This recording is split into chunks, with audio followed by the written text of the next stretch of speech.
Poducer. All right, let's start this biatch. Yo, what's up, guys? Welcome to Poducer, the podcast for producers. Today we are joined by CLB. That's me. Thank you for having me. Of course, dude. It's been a long time coming. Dude, it's been a long time coming, and also we've done one before. I wish I kind of watched or listened to the old one just so I could do like a callback. Same. I had that thought as I was standing outside your door. I was like, shit, I probably should have watched the old one. But I mean, it was like, that was pre-COVID, so 5 years ago almost. Dude, it felt like we were children. Yeah, we probably were. Yeah, that's cursed. So maybe I don't want to watch it. Yeah, it might be back. Maybe I'll go back and like splice something in, or who knows? But I think Jake was on that, right? Ellipsis was on that, yeah. Because you guys worked together. Yeah, we literally, it was right after work. I took the bus here, I think, and then, yeah, recorded a podcast. It was great. It was, yeah, that was a fun time. The humble beginnings. Indeed. Although it still kind of feels like the humble beginnings. You know what I mean? That concept where it's like, when do I actually not have imposter syndrome? No, it's like the journey is the destination type thing. You've been doing it for 5 years, but I think that also is a good thing to have because that makes yourself like want to improve all the time. Like if you're content with where you're at, then like you're not going to grow to get better. So yeah. Sorry, I got really deep for like 5 minutes of the podcast. Dude, we get deep quick. You're diving in. But like, yeah, like sometimes I think like I got these new lights and it's like way better. And I changed the lighting in the back over there and I'm like, yeah, now we begin. Like now it's done. But there's the lights the whole time that was holding me back. Yeah, for sure. But like, yeah, it's just a weird concept. Anyway, we're not going to go down that because that feels like a tangent hole. You know, I was thinking about it. I've never asked you what your name means. And I was going to say, is it like club without the U, or is that not?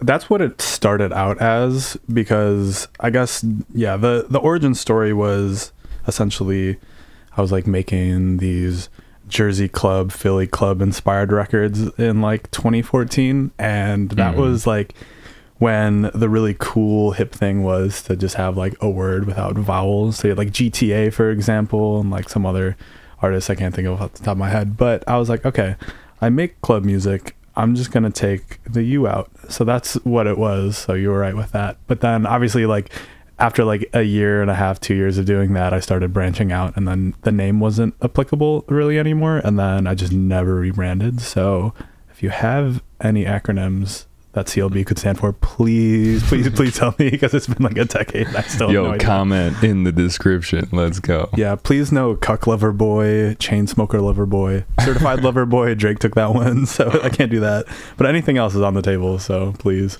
I'm gonna brainstorm after this. Yeah, dude. Those days. It was like the SoundCloud trap days, I think was.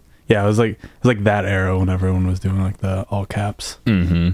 I kind of wanted to do a quick refresher in the sense like the last time we did a podcast, I'm pretty sure you were making drum and bass, but I remember you had like a big catalog of, and is it still on Bandcamp? All that like Jersey. Yeah, I think there's like 40 tracks or something of just, dude, like they were big like compilations. Yeah, I have to like go back and like look at all of it because yeah, there's maybe like 40 tracks, but it's all like these weird like DJ tools and like edits, because like I really didn't know how to produce, but I knew that like oh, like I love this acapella or this melody from one song and I know how to use a DAW a little bit, so I just kind of like mashed them all together, and that was like my beginnings to producing. And then yeah, I just put it all on Bandcamp. Making DJ tools, yeah. What is Philly style, like Philly club? Is that different than Jersey, or is it similar? It is, and like I don't want to get crucified by people purists. From what I understand, it's essentially like the same kind of like kick pattern. You have like da da da da da da. Except it's maybe like 150 BPM, so it's a little bit faster, but it's still kind of like the same, like 808 heavy, like lots of like distorted vocal chops and stuff like that. It's just fast. That was my at least kind of interpretation of it. We maybe we'll fact check it later, or someone fact check us. There is a really good, as a Diplo and Friends, I can't remember, I think it's maybe like it's like DJ Slink and then Ooh. someone else, I can't remember, but it's like Philly versus Jersey Club, and that definitely will have like the kind of, that's what you got to listen to. yeah, exactly, to get educated. exactly. So Okay. So we always start out with, what was your first concert, but we can't do that now. And I'm trying to find out like a second rounder. And I think probably it would be, what is your first show that you've played? And I don't know if we covered that on the last one, but who cares? I don't think we did cover it. I think so. Yo, what's up, guys? Before we get into today's show, I want to take a quick moment to talk about our sponsor, Quake. As music producers and concert enthusiasts, we know how important it is to protect our ears. That's where Quake's Dub Muffs V2 come in. They aren't just any earplugs, they're a game changer.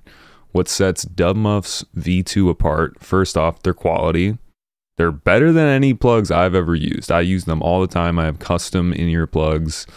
These are my main ones that I bring to shows. You get premium sound clarity, preserving those crisp highs and deep lows, all while safeguarding your ears from damaging volumes. And the best part, they don't break the bank. Quality and affordability, son. Let's talk customization. Quake knows one size doesn't fit all. That's why they offer 2 sizes. Whether you're at an intimate gig or a massive festival, Dub Muffs V2 fit comfortably in your ears, making sure you're protected no matter how long the show lasts. Let's face it, we've all left concerts with ringing in our ears. It's not good, but it ends up happening. But it doesn't have to be that way. Protect your ears while enjoying the pure sound of music with Quake's Dub Muffs V2. As a special thank you to our listeners, Quake is offering an exclusive discount. Just use the code POD15 at checkout to save on your first purchase. As a motto of our show, make sure you protect your ears. Now let's get back to the show. Also, I just want to let you guys know before we get back to the show, shameless plug, we are doing our first round of merch. They are green corduroy ball caps with the Poducer logo embroidered on them. They're pretty sweet. They cost $35, and if you purchase one, it really helps us out to keep doing what we are doing here. You can find a link to purchase one in the link tree on any Poducer social media. Like I said, your support really helps. Okay, sorry, shameless plug. We'll get back to the show. 2015 or 2016 and I'd like just put a few songs out on like SoundCloud, and I was on a family vacation in Las Vegas, and like I wasn't even 21 at the time. Like I couldn't even do all the Vegas things, but I was with my family, and these dudes hit me up. They're like, hey, like we saw you're in Vegas, we have this pool party. We'd love for you to play this pool party. And I'm like, yo, what? No way. So A, someone from Vegas knows who I am, and B, the stars are aligning. They want me to play a Vegas pool party. And so I'm like mind blown. And I'm telling my parents, and they're like, oh, you're getting sex trafficked, dog. Like, this is so sketchy. You're like, guys, Mom, please let me do this. And then so they whip up this flyer, and it's got my name on it. I'm like, no way, this is actually happening. And like I had this grandiose idea of like a Vegas pool party, oh yeah. And I like Googled the place on Google Maps, and it is this like abandoned house. It looks like a crack den. It is not looking great. However, there's a pool in the back. Yeah, you can see the pool from Google Maps. Yeah, exactly. Yeah, nice. Yeah, so they weren't lying. And it was funny, but I was like, I didn't tell my parents that, but I was like, hey, Mom, can you just drop me off in the rental car at this this house essentially for this show? And it ended up being one of like the most fun shows I had like played at the time, because it was kind of like a renegade crew that like they found like abandoned houses in Las Vegas and just kind of like took them over. They had like an art, they had like someone was like painting, and like there was some like poi dancers, and like they did fill up the pool, which is crazy because I definitely wasn't sanitary, but like yeah, I actually played a legitimate Las Vegas pool party for my first show ever. And yeah, that was it. Wow. Did not get sex trafficked, and lived in Philadelphia. Bravo. So what did they do? They just filled the pool up with like water? Yeah. Like it wasn't like chlorinated or No, like definitely not. And people were swimming, but yeah, I don't really want to think about the health risks, but it was lit. I did not get in the water, but I think I stuck my toes in at least, and I didn't get gangrene. So you were okay. Yeah. And what did they have you mixing on? Just like they had a mixer? It was a controller. I think it was like some like Newmark or something like that. I had my USB and I had to like put it on someone's laptop and then use like Serato or something to mix with their controller. At least you had a USB though. Yeah. You came prepared. I did. I kind of knew what I was doing. Not really, but I do. It was wild too, because I remember they already had some of my music on their computer, and that blew my mind in the first place. I was like, wow, I didn't realize, like, obviously I was putting stuff on, the internet for people to download, and then I was like, wow, this is some dude that actually downloaded it, like, and that kind of blew my mind at the beginning. So if someone like, I don't know, how do you feel about Vegas and the residency, and like, obviously it's a great way to make money, like, is that at all ever going to be a goal, or is that like a legacy act? Like you're like 50 and you're like, definitely legacy act for sure. Like if I could convince some, I don't even know, like a big club out there, but if I can convince one of the owners to like let me spin jungle at a pool party, I'll fucking do it for $1 million. No, that'd be lit. I would do it for much less. Yeah, same, to be honest. Yeah, I mean, probably not for the style of music that I'm doing, but like, if I'm turning 40 and I'd want to sell out, then why not? Secure the bag and then fund my own cool tour or something. Let's say someone offered you right now like a Vegas residency, and it was like good ass money, but you had to, I think the residencies, it's pretty intense. Well, you can fly, like the DJs, they'll like go fly places but then have to fly back to Vegas to play that their night. One thing at Omnia or whatever. Yeah, exactly. But if someone offered you a good deal, would you be like, would you take it? I mean, if I could play the music I want to play, yeah, definitely. If they want me to play tech house or something, just give me like a marshmallow mask or something and I'll do it for sure. But you'd have to like different alias or something. Yeah, I'd like to try and protect my artist integrity a little bit, but like for maybe $20,000 and a little helmet, then I'll definitely sell out per show. Yeah, dude, I mean, you could do that for like a year and then be like, guys, I made my money. Yeah. I invested it. Yeah, I'm buying a house and doing the thing. I don't know. That money can get tempting like that, and at least then it's like your DJ chops would get great. It would be great. Yeah, totally. I used to be like an open format DJ, so I feel like I haven't done that in a while. I need to brush my skills up a little bit, so that'd be a good opportunity. Yeah. Yo, well, speaking of DJing, crazy, you're playing at Radius on Friday. I am. And the tour is called, what is it called again? It's the Worship Tour. So it's like Dimension, Culture Shock, 1991, and Subfocus. So like it's like the powerhouses of drum and bass, bro. And yeah, I played with them last year in Chicago, and they invited me back this year. So I'm trying not to shit my pants too much, but I'm definitely freaking out a little bit. It's gonna be so much fun. Congrats, man! That's awesome. And it seems like it came up like, I think you announced it like did you know you were going to play for a while and it got announced? No, I had no idea. Like it was funny because I had just finished making my like tour poster with all my like spring dates and stuff like that. And then I had to redo it because like the day after I posted it, because I got the offer, I think, it was maybe like 7 days ago. So yeah, it was very like last minute, but I've been wanting to play Radius for a super long time. Have you not played? No. Oh, I remember one time you were like, I watched your story and you were like backstage for something, but you didn't play that night. I did not play that. No, I think I was like, you got that backstage toilet? I think, I saw like Boogie T and I somehow finagled my way onto the stage, but yeah, I did not play there yet. So I'm super excited to play this time. Dude, that's so sick. Mm-hmm. I wonder if there's going to be competition with the whole St. Patrick's Day thing. I don't know. I didn't think about that. However, in my experience living in Chicago, I've done like shows after a full day of drinking on St. Patrick's Day, and it was great. So maybe the real rowdy partiers, the ralliers, you just gotta have like that, like, because if we're gonna do St. Patrick's Day thing in Chicago, you know, you got to do like the river and stuff. That's like 10 a.m. You go bar hop a little bit. You got to take like this disco nap from like 2 to 6. Yeah. And you get more food and then you go back out. So hopefully there'll be some ralliers still in green. I think it'll be just fine, honestly. So. I think that also the crowd going to that show is a little bit different of a crowd than people that are like partying on St. Patrick's Day. That's true. There might be a little bit of a crossover, but I think you're right. Yeah, there's going to be some people that are like, dude, we fucking made it.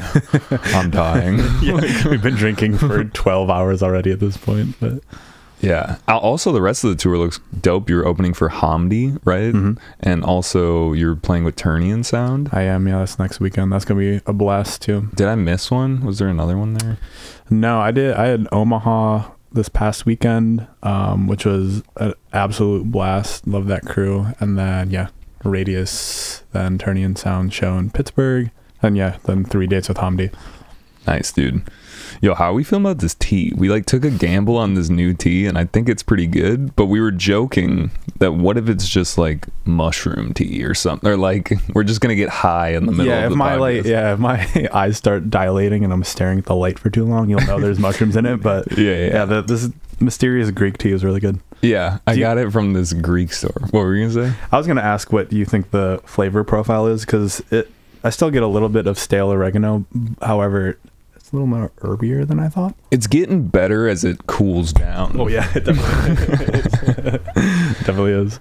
Well, we can go a lot of directions here. I feel like, and I always wait way too long to do this, is I think we should listen to a track and then so people can get a little taste of the flavors you're making now. Yeah, that'd be great. And then we can talk about that, and we can also, I got some questions. I got answers. Out of these tracks, and I don't know if you can see, and I can barely see, but we got oh yeah, I can see it kind of well. We got the collab one. Wow, my vision, I don't know what happened. I just went to the eye doctor, so I'm laser focused in. Can you see that?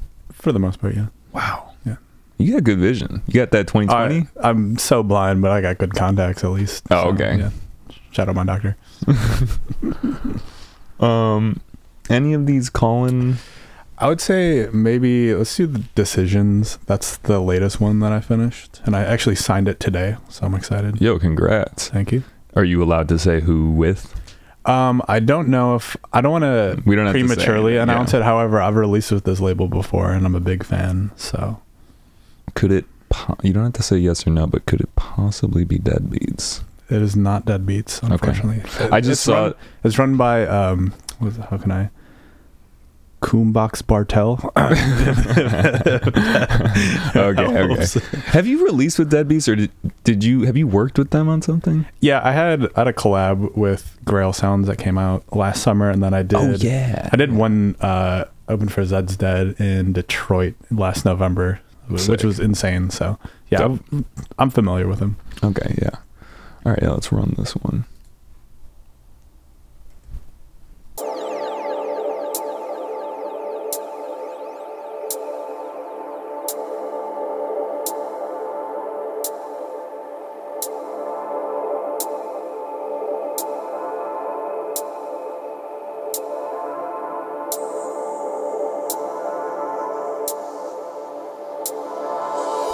Is this the one that you were talking about before we got on the show that you're like, no? Okay. That's the next one. That's the screechy one.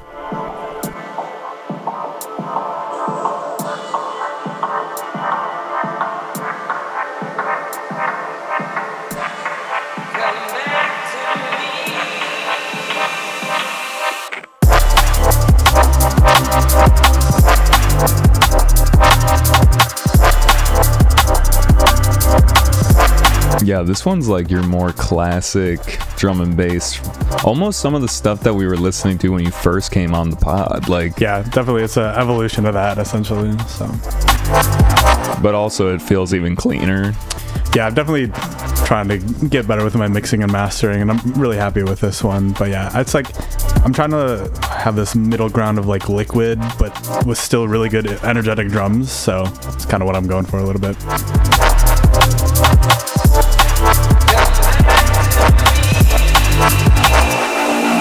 Oh yeah, I would crank workout to this. I love Liquid for just doing like that's whatever. Great running music. Yeah, great running music, great like graphic design music, driving at night music. Yeah. There's a whole smorgasbord of things because it's energetic, but it's also not like too hyphy.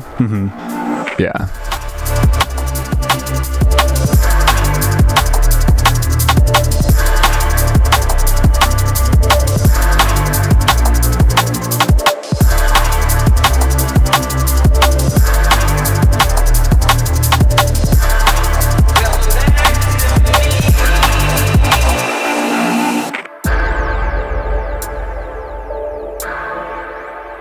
Yeah, so maybe give me a little backstory on this one. Was it this one just like I liked this after I made it, or was there an intention? It was kind of funny. So I was going through, this is like January, or like kind of like late December, January when I started this one, and I was pretty burnt out on bass music, and so I was listening to like a lot of dub techno. Dude, I love dub techno. I'm obsessed with it. It's so good. It's the perfect, like, I just remember like I was sitting in my dark apartment and it was like snowing outside and had all these like mood lights going. It's perfect for winter. Perfect for winter. And so I was like, wow, I love just like all these really interesting movements and like the ambiances and how the chords work and all like this stuff. And so I was essentially just trying to emulate making dub techno. And like the main lead patch I had made for just a dub techno song. Womp, womp, womp. Yeah, it does kind of sound dubby. Yeah, and then I was like, well, why don't I just speed it up? And then I just threw a Reese underneath it. And I was like, okay, we're cooking with peanut oil essentially. And then I finished it, and then it was kind of funny. I had named it Decisions because I was like at this kind of point in my life where I was trying to decide kind of like what my year was going to look like. And I wanted to capture that feeling of like, you know, when you're kind of like locked in between two decisions, you can't even like, it's like decision paralysis. Which path? Like there's, yeah. It's like this weird purgatory thing. And then, so like, I kind of wanted to like encapsulate that sort of feeling. So like, that's why I like, it's like super melodic, but it's got these like super powerful drums and stuff like that. So it's kind of like two separate things coming together. So I just wanted to, I don't know if that makes sense. That makes sense. Yeah. The dub, because dub techno is like basically background music. I mean, that's how I listen to it. That's how I listen to it too. Yeah. And then, yeah, like the driving drums. Yeah. Yeah. So I wanted like two super contrasting things kind of representing like the like paths or something like that. And then I just kind of glued it together to kind of encapsulate that feeling. So. Do you mind sharing the decisions? Was it something, if it's too personal, we don't have to get into that. It's kind of personal, but it was just kind of like general like life decisions because kind of what we were talking about earlier. Like we're turning 30 getting soon. old. Yeah, my knees hurt and shit like that. So it's just kind of like trying to figure out what the next few like years of my life is going to look like. And I just had a few decisions I had to make, and I made them after writing the song. And Nice. It was like a cathartic thing to write. It was, It was kind of funny because I usually don't. That's usually not how I write music. I usually just kind of like throw shit at the wall and then, you know, kind of organize it later. But this is the first time it's ever happened where I was like, wow, I have this like feeling, like how I'm feeling. I can actually translate this into a song, and then I finished it and I signed it today. So. Dude, hell yeah, let's go. Yeah. I really want to incorporate the sounds from dub techno into like a hip hop project. Yeah, that'd be sick, some like boom bap or something. Yeah. I just feel like that would be so cool because, you know, you hear dub sounds in like some of the 140, like some of the, you know, dubstep, obviously. But it's almost like the dub techno, it has its own sounds that I don't hear in other songs that much. Same. Yeah. That's why I was super drawn to it over this past winter because I listened to so much electronic music, and it was the one kind of lane that I really hadn't checked out. And I realized, wow, I don't hear any of these noises anywhere. I hear the influence of a lot of the things, but specifically like the sound design or like the interesting delays they have going on. I think there's applying it to other genres could be really interesting. So a hip hop thing would be insane. I might try to do something like that. If you beat me to it, it's fine. Listen, I'll leave that one to you. I got dub techno DMB down. So you know what it feels like, dub techno? Sometimes it sounds like someone put like a microphone to someone's like heartbeat. Yeah, like it literally sounds awesome. like the insides of the mechanisms of your body, literally, like the blood flowing through. Yeah, that's a good way to put it. You're right. And it's cool. I love how just like it evolves over time, and it's like the smallest evolution, because all the tracks are like 7-8 minutes long. So yeah, you're right. You can kind of, it does emulate like your body a little bit.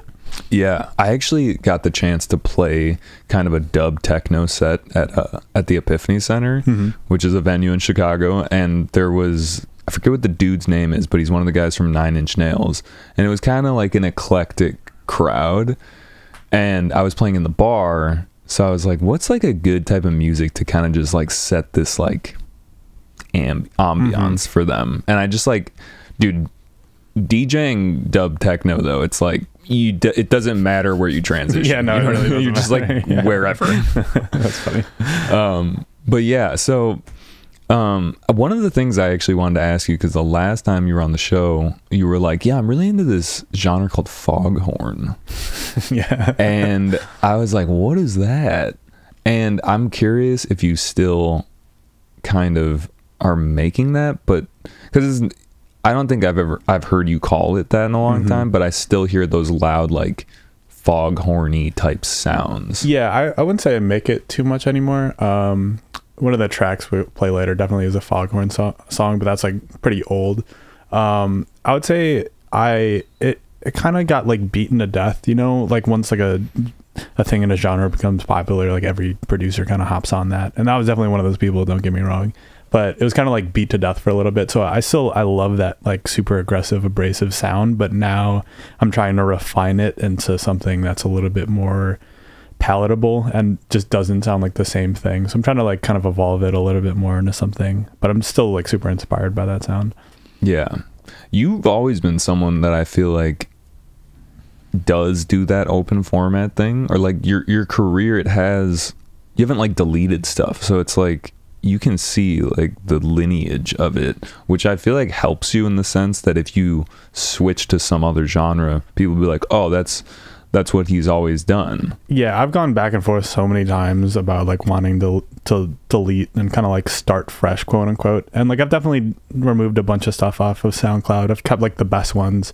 But yeah, I kind of reached this point where I was kind of having like an identity crisis of like what my project was. And then I kind of realized it doesn't really matter, to be honest. I kind of like being able to have people see the progression and stuff like that. It's been paying off. It's definitely like a long process that's happened, but I'm like, it's become more like, it's kind of interesting in the sense that like this project has become more of just like almost like a journal for me, rather than like me trying to like have a music project that chase a certain sound. So like, it's just essentially me taking all my influences, slapping them all together, and like people can kind of track what I've been listening to, or like what I've been liking. And yeah, it's almost like you're giving someone a playlist, like this is what I've been listening to, but it's like music made by you. Yeah, exactly. That's 100% what it is. I always make the joke that I've just conned people into this whole music thing was just a con to put me on a stage and have people pay me to play music I like. So that's essentially because you already do it like in your car or something, or whatever. Exactly. So interesting. How has 140 and the drum and bass, like how has that been treating you? Because you were doing drum and bass before it kind of now is having this nice little moment. Like how is that, you know, coincided with your career? And like, how has that helped you? It's been good and bad, actually. So like, yeah, we're definitely having this, resurgence of drum and bass, which I've been waiting for so fucking long. Yeah, you've been like, I've been telling you guys, it's good. Yeah. But I'm also like super inspired by like dubstep and 140 and like grime stuff. So I'd always been making that, and then I was kind of like, I didn't know if I wanted to chase drum and bass just for the sake of it. It was kind of what I was talking about earlier. Like, I'm inspired by a lot of like different things. So I started putting out all this 140 stuff, and all that also became kind of a trend. So like I'm kind of like occupying this weird space where I'm trying to do both at the same time. And like, it has its benefits and it has its downfalls. Like, I feel like I've lost some opportunities because I've lost some like opportunities in the drum and bass world because I branch out and make other stuff.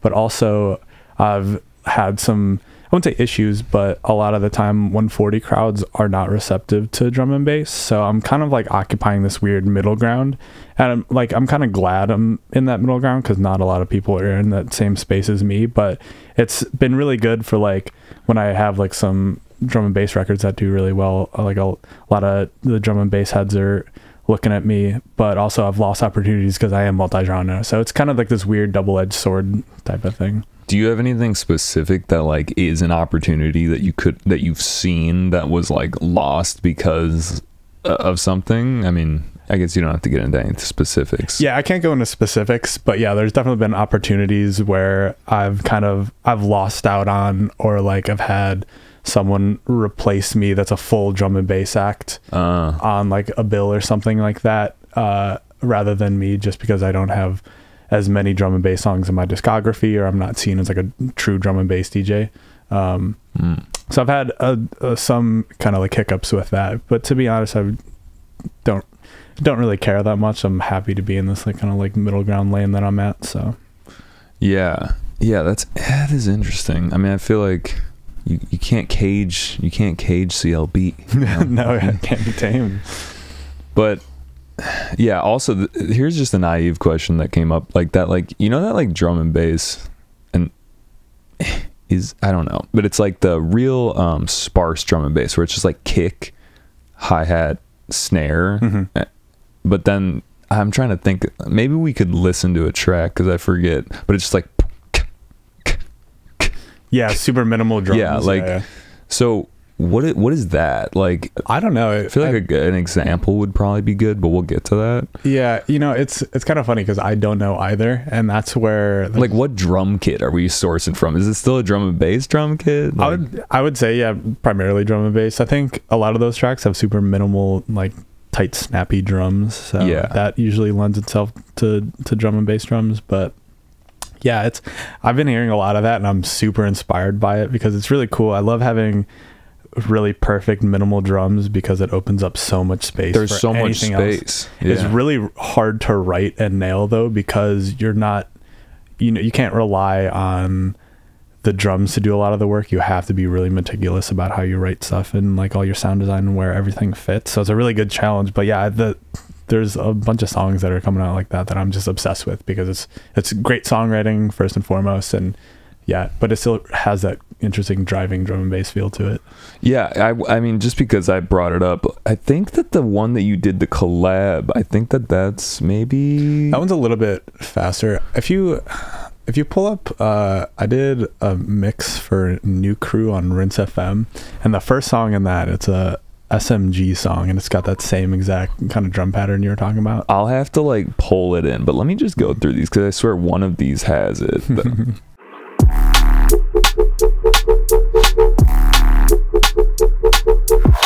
This one, yeah. Yeah, this one. So like, also I want to talk about the Murky Water EP because it's got some fucking the meditation one. That's Foghorn. Yeah. Is it? Okay, so I guess I just like Foghorn. Yeah. But yeah, what's this one called? Superstition. Yeah. Somewhere between science and superstition.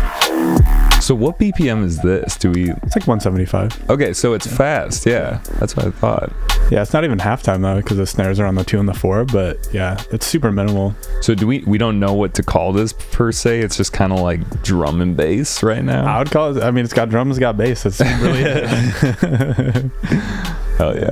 Yeah, this one needs, just because it has such minimal drums, I need to fill out like some of the ear candy stuff more. But yeah, obviously the idea is there, and I want to keep the drums as minimal as possible. So I like how the drums just keep it going, and then there'll be like, yeah, just like not much happening. Yeah, I wanted to keep the basses and like the bass line and everything super dynamic, because the drums are super compressed and they're super loud, but to have like a groove, I didn't want to squash everything like I usually do for drum and bass. So I'm really paying attention to the dynamics, so things feel flowy and stuff like that underneath that like super driving minimal drum beat, if that makes sense. That makes sense. Yeah, you're talking to the right guy. Some people might be like, I don't know what the fuck they're talking about, but this is the podcast for producers, so we expect you to have some knowledge. Maybe, I don't know. I'm talking out of my ass, to be honest. I just learned everything on YouTube University. So it's literally everyone that comes in here, they're like, yeah, like I didn't go to school, like I just went to YouTube University. That's literally the beauty of it, because there's so many ways to do the same thing and everyone has a different approach. So I have an idea of the end goal, and I kind of have an idea of how to get there, but everyone just does it differently. So yeah, and I feel like if the longer you sit with stuff, the more you figure out the things that work for you, and it just like literally gets 2% better, like, you know. Yeah, it was so funny. I spent this is a small tangent I won't go down, but yeah, I finally discovered just how to like hard clip stuff. Yes, that is such a revelation for people. Dude, I know. And this has literally happened maybe like 3 months ago, and I've been producing for 10 years, and I'd been hard clipping everything my whole entire life. I just didn't know what it was called. So now I know what it's called and how to use it correctly. It just opened up so many different lanes. So just for people who might not have had that revelation, maybe they're doing this, but what would we say that like the hard clipping, like how do you hard clip? Essentially, I just put it on like a lot of pretty much all my buses, and it kind of depends. Like essentially what I'll do is I'll like parallel compress my drums. So I'll have like the dry signal, and then I'll route that into a parallel bus, and I'll just clip the ever living shit out of it. So it's a little crunchy. There's not a lot of dynamics at all. And then I'll just mix it in with my dry. And what that essentially does is, yeah, you're still getting a little bit of like the dynamic range that you wanted in the original drums, but you also have this hyper compressed sound that's really driving, and then you just kind of mix it in a taste. So you can replicate essentially just hard clipping everything by mixing in the wet with the dry, and you retain some of the dynamics that you originally wanted, but you still get that hard clipping sound, if that makes sense. So just to get specific with it, do you do this like obviously you're doing this on drums? Are you doing this on like leads and other stuff too? I'll do it on my basses. So like I'll have like all my mid-range basses, because what I do at least is I separate my sub and then my like top basses, so anything from like 150 up essentially, and I'll have a bus of that, and I'll put a clipper on the end of that just to kind of like tame it a little bit. Sometimes I'll just squash the ever living fuck out of it, but I kind of use it as like almost like a limiter safety net kind of thing on my buses. So you know that this group isn't getting too loud. Yeah, exactly. Then, obviously that's going into like the master and stuff like that. So dude, I think that is like literally the cheat code. Yeah, it took me so long to do it, because that's what I was doing essentially into the master. When I just my whole entire whole production career, I was just mixing into my master into the red, the red. Yeah. And I was like export it and be like, wow, like this sounds fine, like it's clearly clipping. But obviously I didn't realize that like, you know, when you export something, it shelves everything at 0 dB. I realized I was doing that my whole entire career, but I just was doing it through a master. I could just apply it with a hard clipper on my individual channels, and then that just opened up the world of like, wow, I can have like a super compressed sound, but also mix it in dynamically instead of it just peaking at like plus 14 off my master. So tell me, now that you like individually hard clip different groups and stuff, do you still hard clip the master as well? Yeah, I don't know how to master anything. It's like fuck it, let's go. No, at least I know it's a little bit more controlled now, and I have to like truly learn how to mix and master, because I still kind of do the same thing where I'm mixing and mastering at the same time, but at least now I have a slight understanding of the correct the terminology. Yeah, exactly. Yeah. So do you send your tracks off ever, or no? Everything is mixed and mastered by myself. Nice. which is a huge pain in the ass. Yeah, speaking of like in-house, you in-house a lot of stuff, like graphics. You said anything that isn't coming out on a label where they want to have their own graphics, like you make all your own for self-releases. Correct. Yeah. And I've also had I've had a few labels reach out to me and just be like, hey, we see you do graphic design, we want to save money, you just do it. So like the Dead Beats release that I had with Grail Sounds, I did the artwork for that. That's awesome that they're just like, yeah, we trust you. Yeah, no, it's crazy. It's wild to me. Especially Dead Beats. It's like, you know. Yeah, that was a cool one. I was like, that's pretty badass. So yeah, I can say I did cover art for Dead Beats. I can cross that off my little bucket list I had. So nice. So yeah, I saw somewhere where you were talking that, you know, it's like another form of this just creative expression. Like your project is an extension of you through creativity. And then when you're like, okay, I don't want to do music right now, let's work on some graphic design.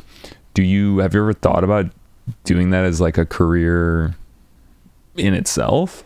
I have, and I used to actually just had to take a step back, but I was doing graphic design for a label in the UK. I know you've done some for some friends and friends and family. Yeah, you know, I'd love to do graphic design full time, but I want to keep it as a hobby, because I feel like if I was relying on paying my bills with it, then I would, like, the fun would get sucked out of it, and like I wouldn't be like, you know, creating for the sake of creating. I would just be doing it to like pay bills and stuff, obviously. So I kind of want to keep that separate, and also that kind of extends into music as well. Like I think I'll always at least have, if not a full-time job, a part-time job, because I don't want to strictly rely on like creative things as my way to pay like rent, just because I want that like magic to still be there, if that makes sense. Totally makes sense. Ever since I've known you, and it's been a while, like I feel like you've always had your 9 to 5. Yeah. And you'll be like you'll like work on music during break. Or something. No, I literally did that today. My boss wasn't in, so I booked a conference room for a meeting, and I just made beats all afternoon. It was great. Nice. Just like headphones, or like you bumping on the speakers? No, like... I had headphones. I'm nervous. Yeah, someone on like a real business call. Someone walks in, like, you're just like gun fingering, like.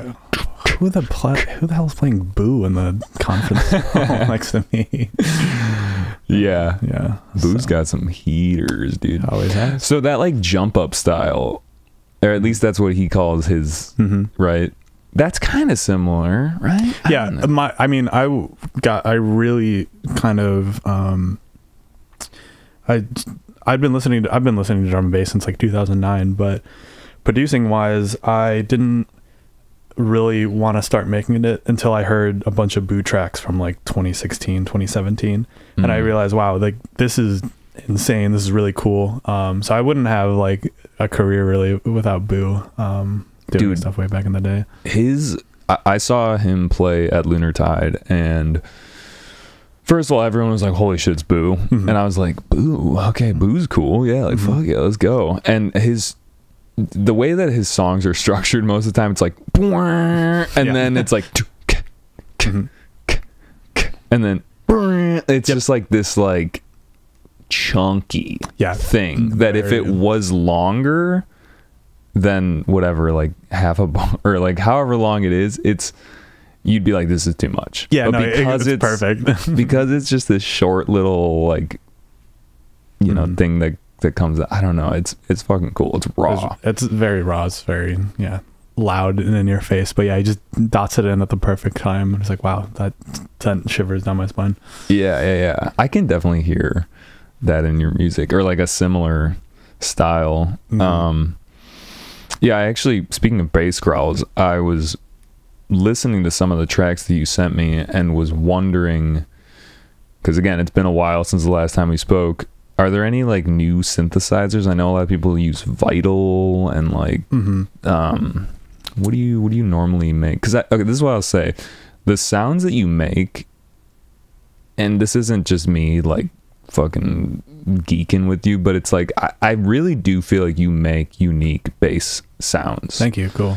And yeah, I don't hear it from other artists. I kind of hear that like, just, I don't know, you have a specific sound. Thank you. That's cool, because I feel like that's something I've always kind of struggled with, because I guess my approach to writing music is always I'm influenced by something. I'm like, wow, I want to make something like this, and I always have that feeling in my head that like maybe I'm like ripping something off too much. But so it's great to hear that.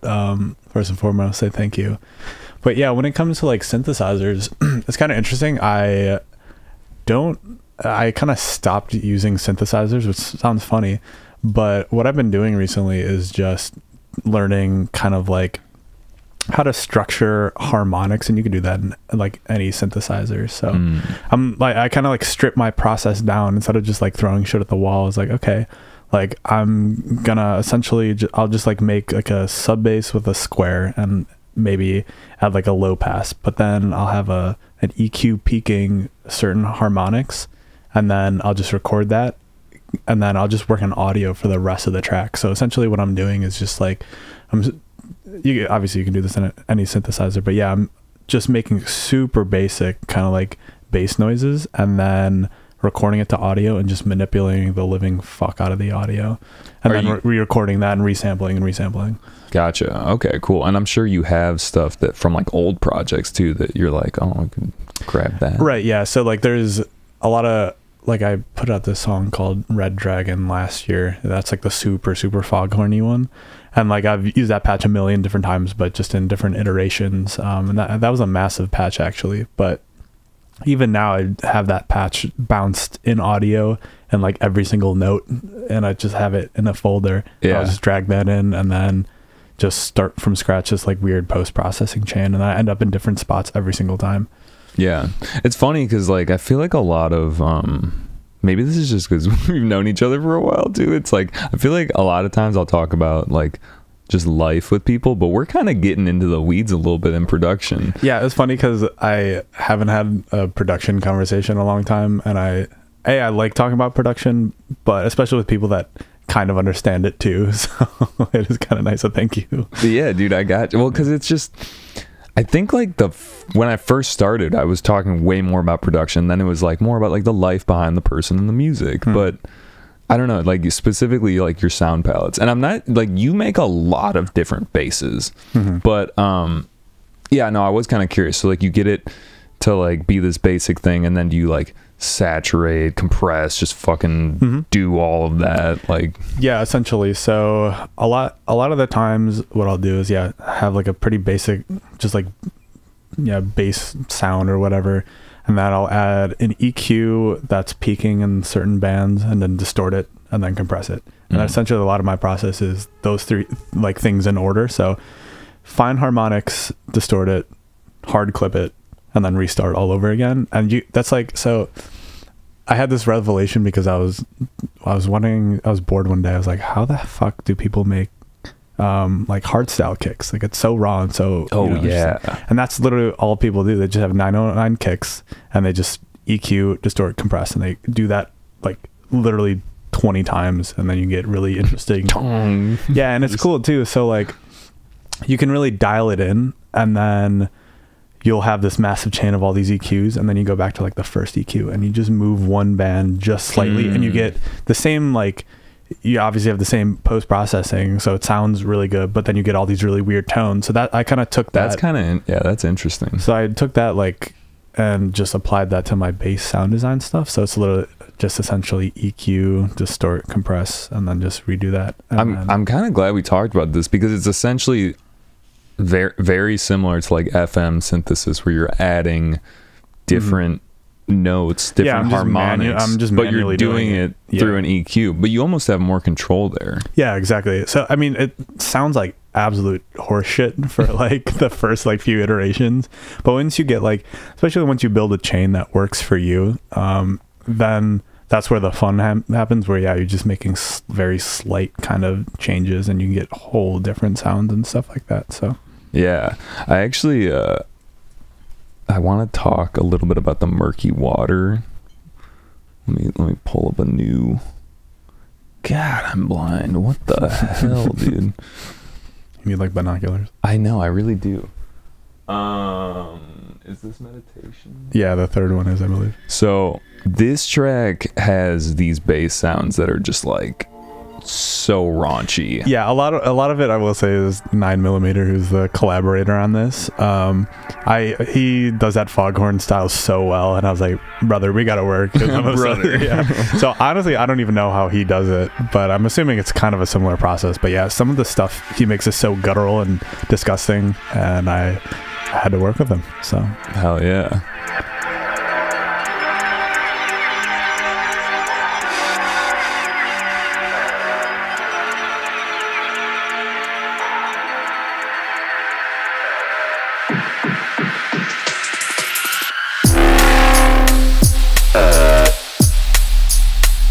Dude, fucking that wah, wah, wah, that shit's crazy. yeah.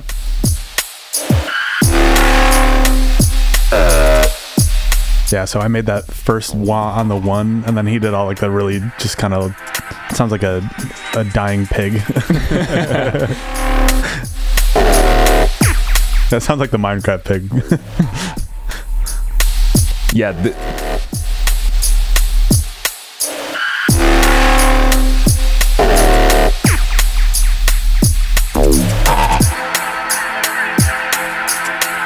It's very underwater feeling.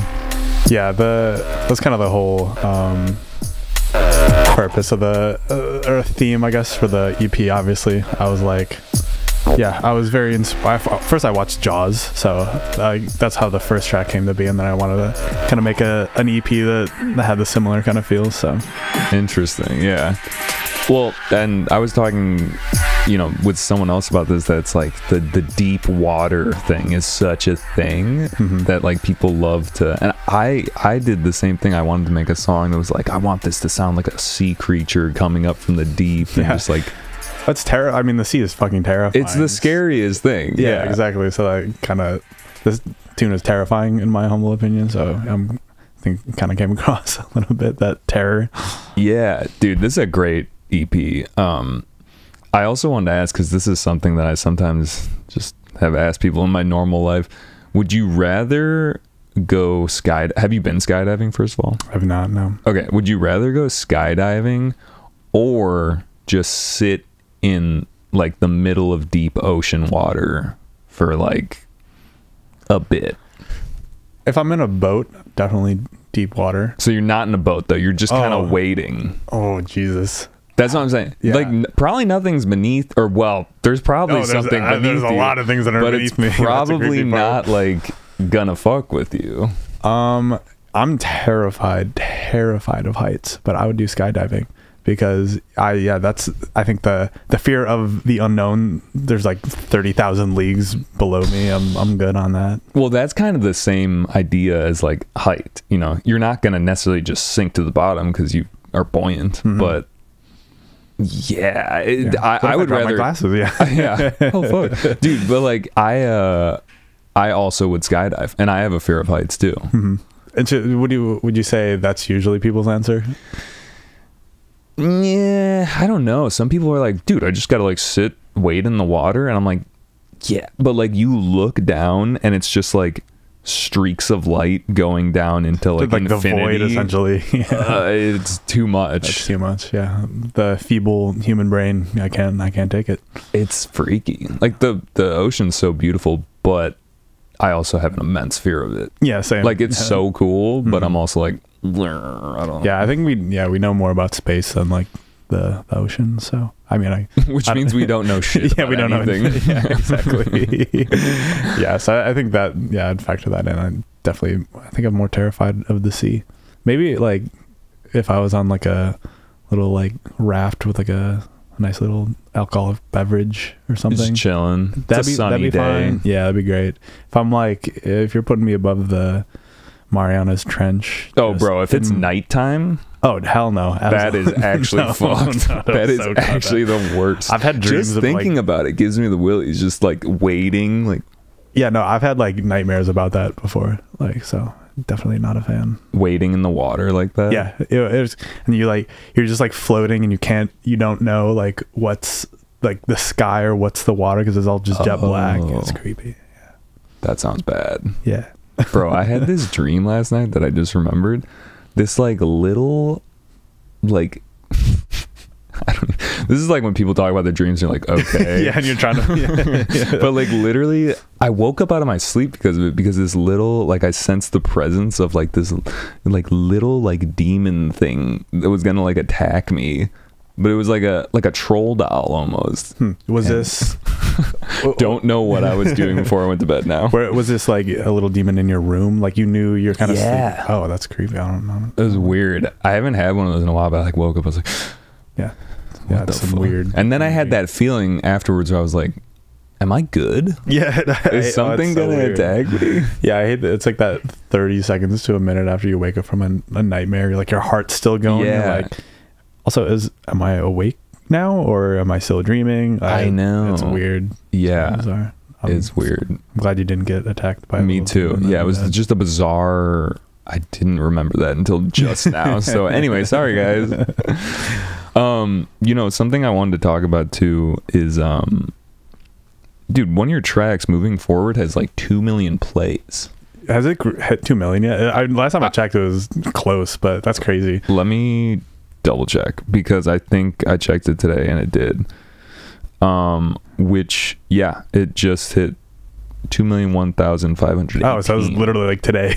Yeah, that's great timing, dude. Yeah, that's wild. Congrats. That's so cool. Thank you. Yeah, I would never expect any record of mine to hit 1 million, let alone 2. And yeah, I mean, it's almost. I think we passed the 3-year mark, but yeah, it's crazy. I still get tagged almost like weekly about people like playing it out, or like people be at the gym working out to it. It blows my mind.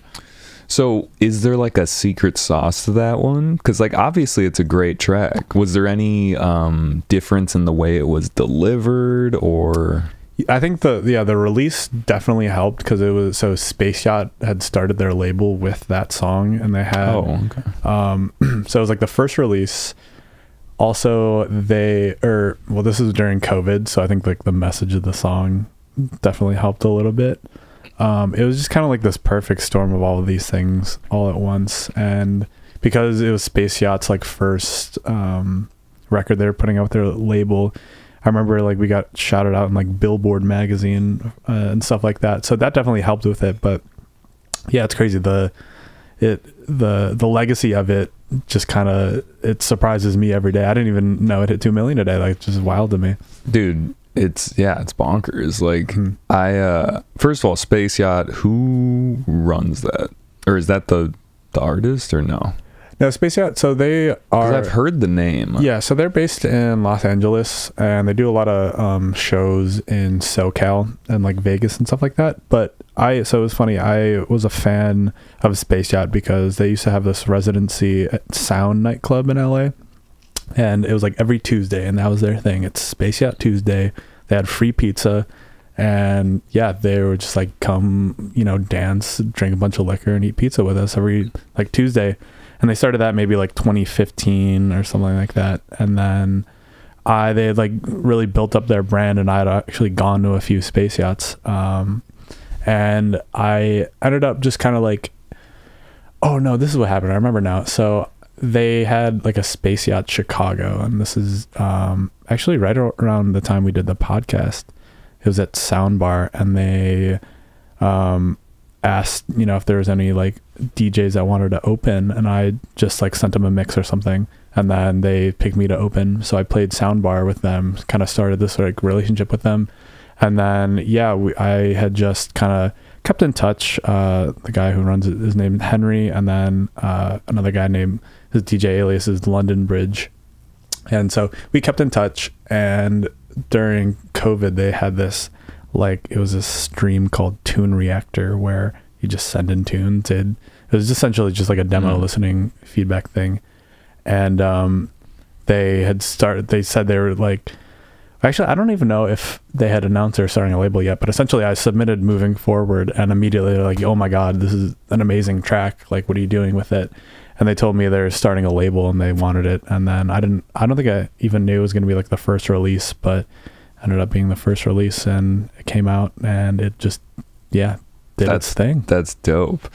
Did it do its thing on like the TikTok realm? Like, were people using it as like TikTok sounds? Because I feel like, you know, that era that you're talking about, era, it's like literally just COVID. Yeah. That was like when TikTok was so like, it still has a hold on people, obviously, but that was like when people were figuring out about it. Yeah, I should actually check. I deleted TikTok off my phone because it was just causing too much brain rot for me. However, during that time, it definitely a lot of TikToks, a lot of like Instagram Reels and stuff like that. Dude, I'll get on Facebook.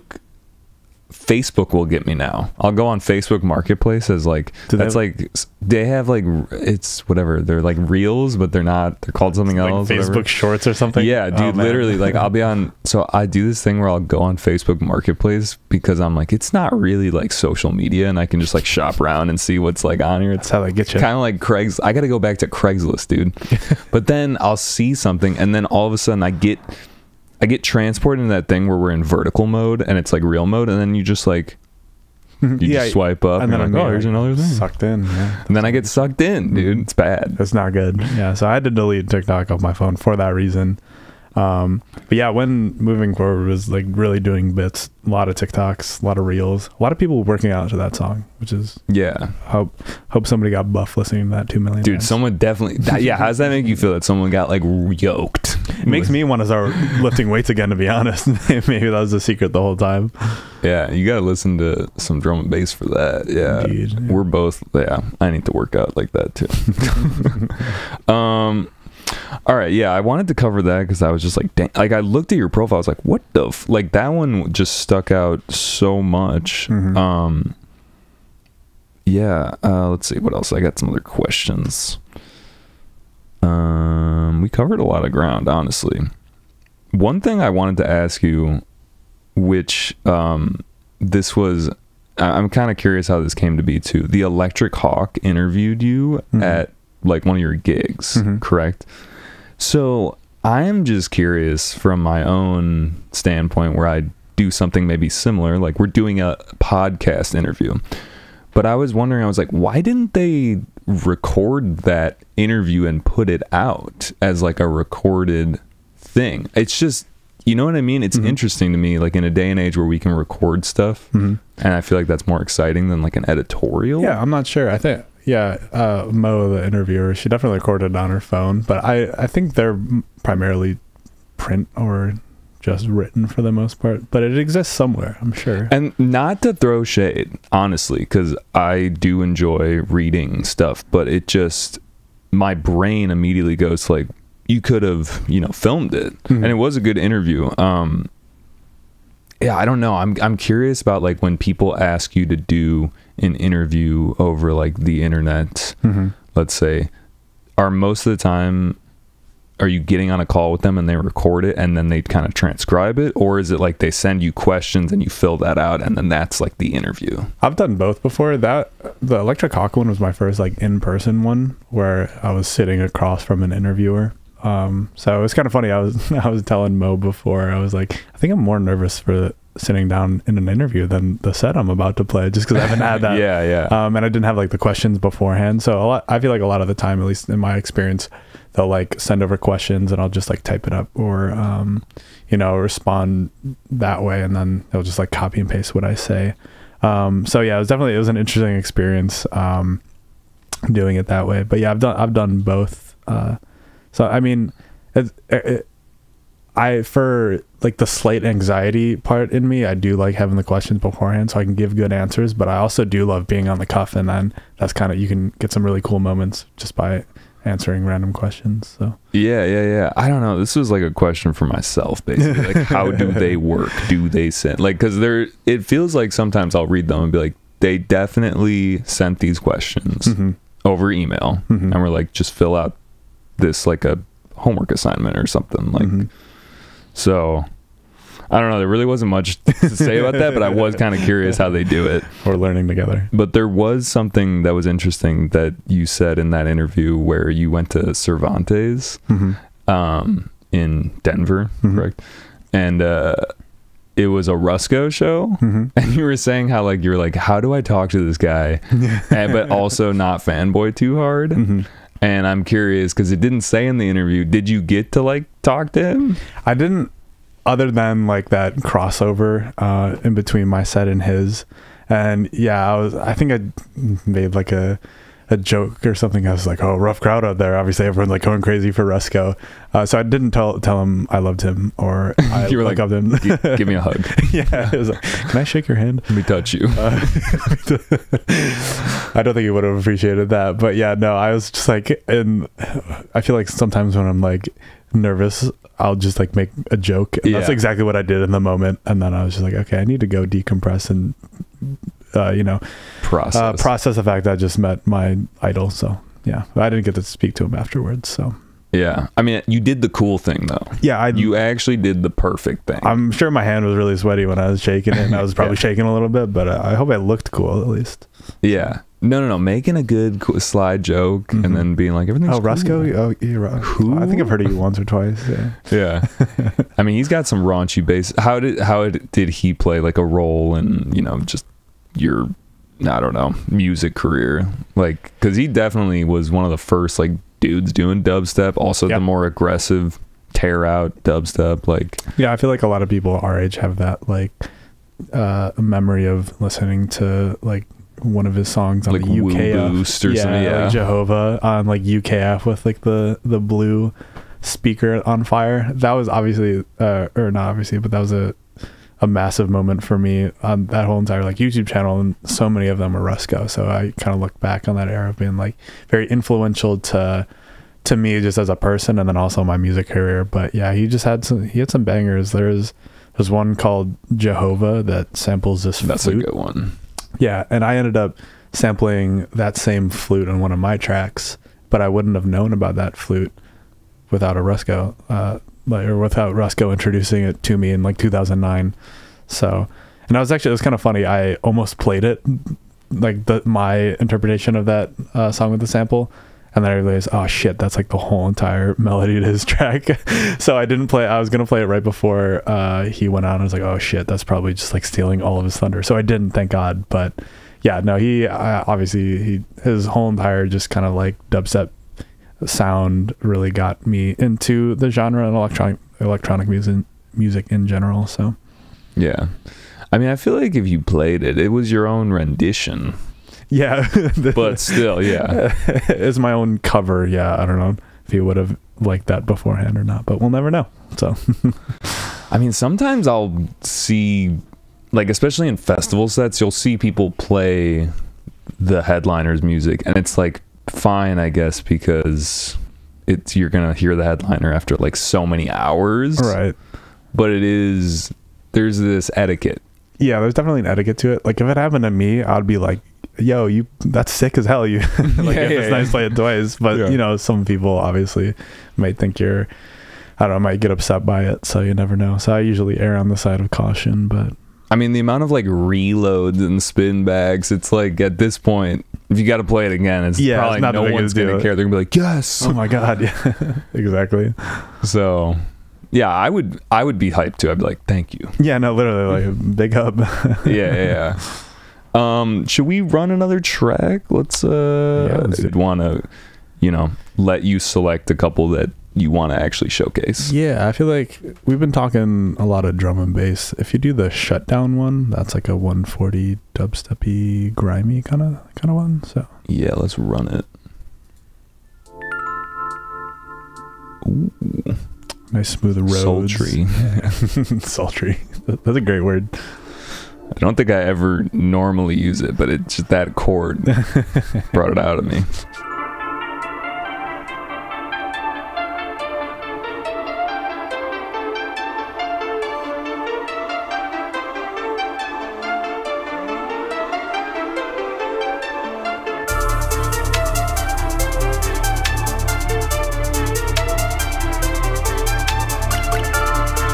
Wait, that little click click, was that the pickup sound from Super Smash? No, it's similar though. It actually might be. It's like a classic grime sample that you hear in like a lot of old Wiley beats, but yeah, it's very similar. Interesting.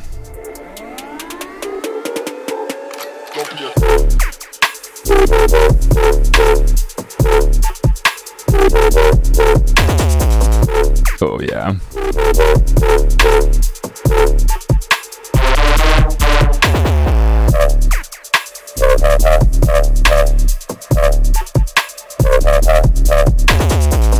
Dude, that little bass fill, that Yeah, a little 808 out of that one, yeah.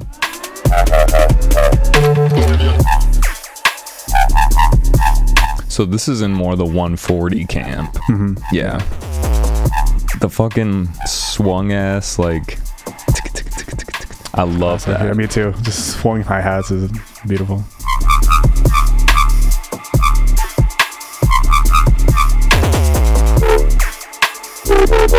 Yeah, this is a heater right here. Thank you. We're not even listening to it that loud either, but it's just like, it's cool. So this song is unreleased and unsigned, so I don't know what I'm gonna do with it yet. But I've had people sing like the bass melody. Like in Omaha, I played it out, and people were like singing the bass melody. It's like, y'all, I haven't even heard this. Like, how do you guys know this? But I've been trying to write music, kind of like in a way where you kind of don't really need lyrics. I feel like if you have, like, it's kind of like, how do I describe this? Like, people could pick up on the melody and they knew where it was gonna go, but it still fills like the whole entire spectrum out. And then, like, I don't know, that way it doesn't need vocals, and it's a lot more memorable, especially for like dance music, where really, yeah, you're really trying to, I'm trying to figure out how to describe this in the best way possible. I know what you're saying, and I'm trying to think of a way to describe it too. Yeah, it's essentially just like, you want to make sure that, like, if it doesn't have lyrics, there's at least some sort of melody that people can pick up on and kind of learn as you go.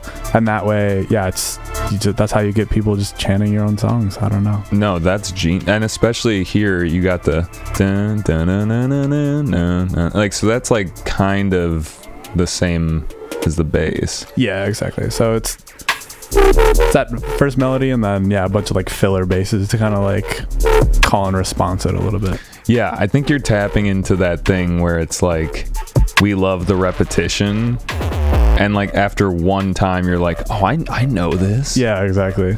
Wah, wah, wah, wah, you know? Yeah, exactly. Yeah. No, that's smart. It's like kind of the G. Jones approach, where it's like you keep bringing it back, but just in a different, like at a different angle. Yeah, you still have the same core idea motif going through the whole entire song, but yeah, everything surrounding it is completely different. And that's really how I realized how to write really good dance music, is just having one core motif and then changing everything around it and have it all evolve while still kind of keeping that same theme through the whole entire song. So what you were saying about the core motif, what generally is that for you? Is it normally the bass?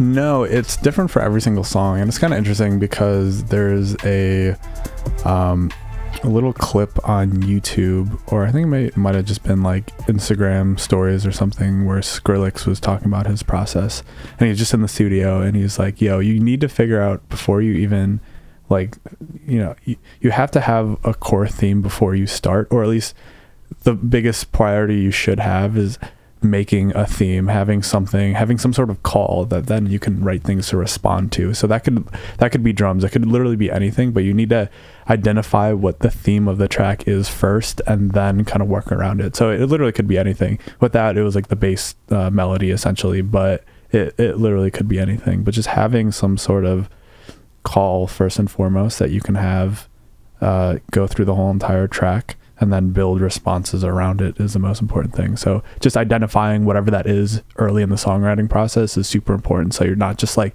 chasing a million different like lanes of where the track could go. Just make sure what that theme is, because it could go a million different ways. It can go a million different ways, exactly. Yeah. So I realize, like, when I'm producing, if I haven't figured out what that motif is within the first like day or two, then I'm just gonna scrap the idea. I'll like bounce it to audio, throw it in a folder, and then move on to the next one, because I'm just gonna be like, it's like a dog chasing its own tail. Like, I don't even know where it's gonna go. So yeah, like there could be a lot of cool ideas, but it's like, what is the essence of this? Exactly. Yeah, that's so real. Mm-hmm. Call and response is just so, it's just so important, you know? Yeah, I that's what, when you figure out what call and response is in music, it at least shifted my whole entire like producing brain. Because I knew like figuring out hard clipping. No, it's exactly what it is. Like, I know what this is, and I know you know, it's really interesting and cool, but like, what the hell is it called? And then once you figure out what call and response is, you're like, holy shit, like I know how to arrange a song now. I know kind of how it all works, and it's great because you could do call and response with a million different things. And that's why when I'm writing music, and I'm like trying to figure out how to like fill out a track, I'll just add really subtle call and response things that go out to the whole entire thing, whether it be like super small drums in the background or like weird ambiances. But yeah, when I'm stuck on where to go with something, I'll just start making up calls and then figure out the response, and then next thing you know, you're filled out the track. So yeah, that's fucking, it doesn't have to be that complicated. Like that's, no. I feel like that's just good advice to continually hear. You're just like, oh yeah, doesn't have to be so difficult. No, but it obviously is incredibly difficult. It's kind of like, it's like, I always kind of talk about producing as like, you know, it's you're making a puzzle, but you don't know what the end puzzle is going to look like. You have all the pieces, you don't even know how it's like really shaped, but you know you got to put them all together somehow. So it's like this really weird convoluted process of just like putting a few things together. Maybe it works, maybe it doesn't. Then you have a few other things that kind of work together, but how are you going to combine them all? And then next thing you know, you have a song. It's very weird, but yeah, I totally resonate with the puzzle idea, because it's like, I remember some of the times when I would make the best stuff, I would think about it like that. I'm like, okay, how do we make these parts that are not, they don't necessarily go together, like fit together? Like, how do I tie the strings between them? And if you can tie the strings between them, you can basically make anything fit with anything, you know? Exactly. Yeah. It's just all how you put it together and how you kind of like shape them to match each other in these weird ways. Yeah. Like even if you're doing like a key change or some shit, it's like, okay, if you get enough chords that kind of lead you to the key change, you're like, all right, that works. That works. Yeah, exactly. Yeah. It's difficult and it takes a lot of fine tuning, but it's, definitely don't hear a lot of key changes in bass music. No. Dude, is that gonna be a thing? It might be. Yeah. You know how like in the 90s it was like every Backstreet Boys song, or maybe not every, it was like that Max Martin like end of the song key change where you're like major. Yes. Like, oh my god, dude, we need that for bass music. And not just like you screwed and chopped the song at the end. It's like, oh yeah, it's a different pitch. Yeah, no. Nah. Yeah, who knows? Maybe we need more major chord ending song. Doesn't really fit the dark vibe, but I don't think you can make a deep dub song with a major chord change at the end. But then again though, go for it. Fucking true. That's how you make something new. The sky's the limit. Yeah. Something I wanted to kind of just like talk to you about, just on like you know, we talked a lot about music production, but how have you been enjoying like traveling around more? I know that you're with a agency now, and that's kind of, it's not really new, but it's newer for you, maybe like a year. Yeah, it's like a year and a half or so. Yeah. How do you feel like that's like changed, you know, the way you look at your project? In so many different ways. It's really interesting. Because my whole entire life I had been like traveling for shows and stuff like that, but it was never really consistent, and now it is consistent.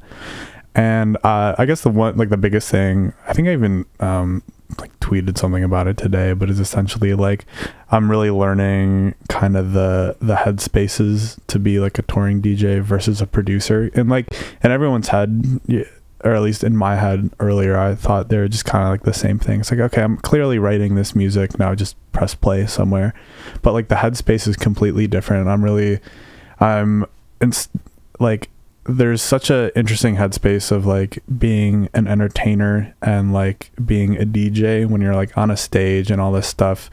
All like the production stuff that you thought you like knew or cared about doesn't matter. It literally doesn't matter. It's like learning a whole entire new skill, like playing into different crowds in different cities, like playing with, especially me because I'm multi-genre, like whatever bill I'm on, I kind of need to fit the bill and like the kind of like the night. So I become a better DJ in the sense like I'm better at reading crowds and everything.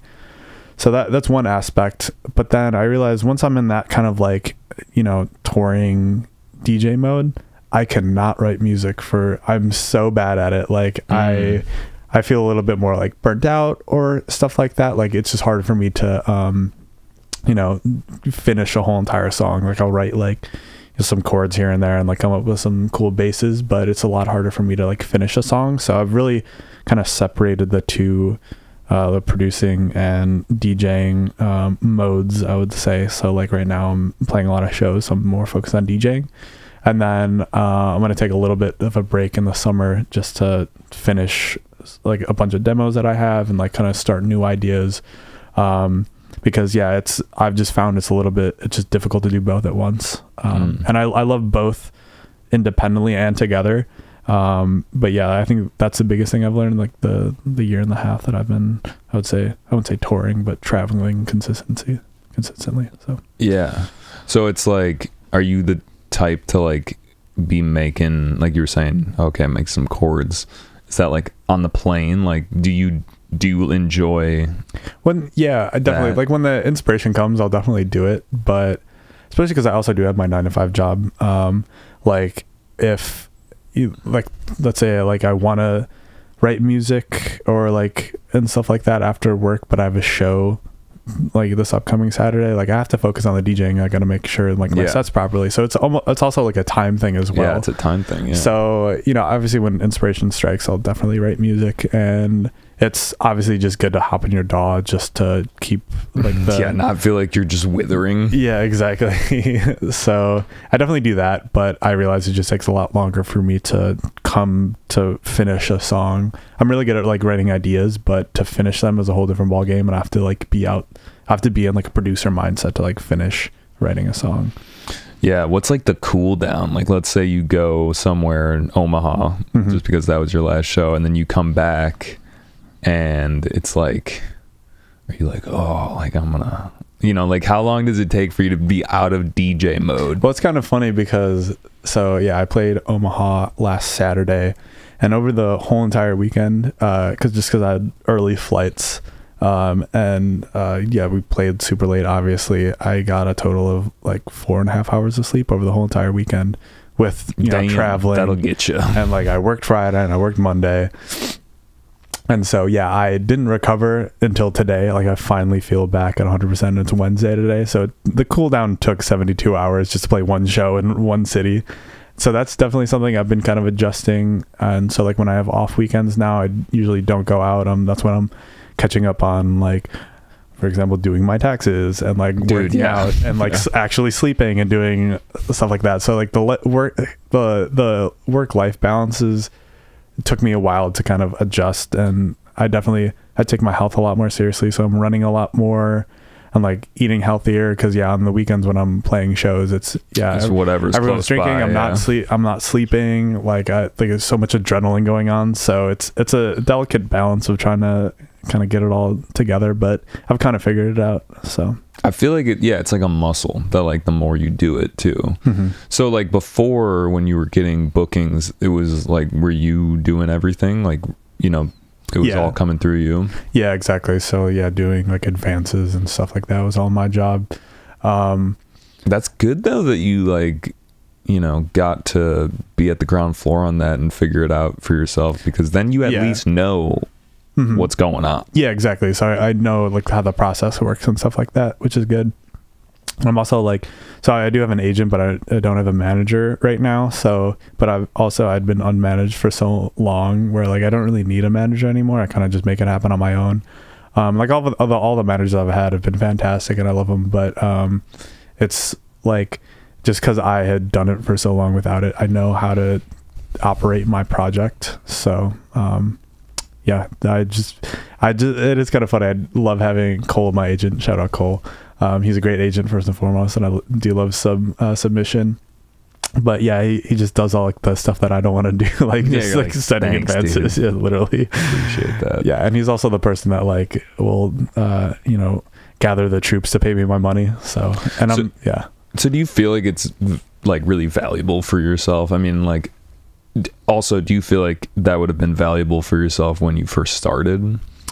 No, I'm glad I didn't have an agent for a long time, because I got to learn how to do bookings and stuff like that. And I also wanted to make sure that when I did get an agent, and this goes for management too, it was the right fit, because I know a lot of like horror stories of people just getting an agent and then losing 20% of each booking to some guy who doesn't do anything. Is like there's so many like people that have like met you once or twice that don't really know what they're doing, but they want to be part of the music industry, so they're like, fuck it, I'm just going to be an agent, and then they end up like just not working for you super hard, or not even knowing what they're doing in the first, exactly. Yeah. So like I wanted to make sure that with my first agency that I did it with the right people, and Submission's been great, Cole's been great, super easy to work with, he's a super lovely guy, so I'm really happy with my decision just to wait to do it correctly, because I don't want some like random skeezy dude just to be siphoning money out of my project. Well, because that's how it feels from the outside sometimes. It's like this leeching thing, but I have talked to so many artists that are like, dude, I wouldn't be able to do this without it. And it's kind of that thing in business just in general where it's like, I don't have time to do this. Yeah, so exactly. I'm gonna offload it to someone. Yeah, exactly. You just have to make sure you're giving it to the right person, because like you could accidentally tank your project by having the wrong agent. So it's kind of important. But it is so much work, and it's a lot of like organizational stuff on top of just writing music, actually like releasing music, and then traveling and doing all this stuff. There's so much, I think, that goes into being a music producer and a DJ that like I'm so glad Cole's there to do some of the dirty work, because I would not be able to do it. Yeah. Also, like they work on electronic music. Like you could get an agent that's like doing country music, and you're like, dude, wait, where am I getting booked? What markets am I in right now? So I'm very happy with my decision. So nice.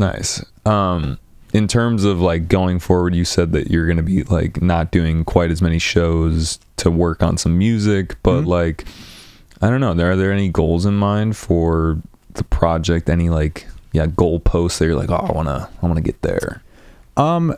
Right now, not really actually. So my whole entire plan for 2024 this year was I really, really want to level up my production, because it's good, and I'm proud of it, but like, I know what's missing. I just don't have the technical skills to like get it to that next level. So what I want to do, I want to do this run of shows and then take a few months off just to, I like have to move and do some like other life stuff, but I really want to hone in on production and mostly being really efficient with my production. Cause I think that's the thing that's holding me back a little bit right now. It's like, I can write a cool tune, but it just takes me 30 hours to do it. And with my limited schedule, it's hard to consistently be finishing music. So this year, my big goal is to learn how to efficiently write music, like quality music. And then, that way I'll have a bunch of music to ship out in the fall, so I could set myself up for 2025. So I think this year for me I wouldn't say it's like a reset year, but it's, after this run, I'm going to take a little bit slow, really hone in on producing, and that way I can just kind of like smash 2025 out of the water. So so you're looking pretty far ahead. It's I feel like every like 2 or 3 years I go through that like transitional year where I'm like trying to figure out, it's kind of what we were talking about with that Decision song earlier. Is like I'm trying to figure out what like the next like few years of my life are going to look like, and that was one of them. I was like, I want to get better at producing, and like I want to be better at like collaborating and all this other stuff. So those are really the goals I have for this year, is just hone in on my craft as much as I possibly can. So then next year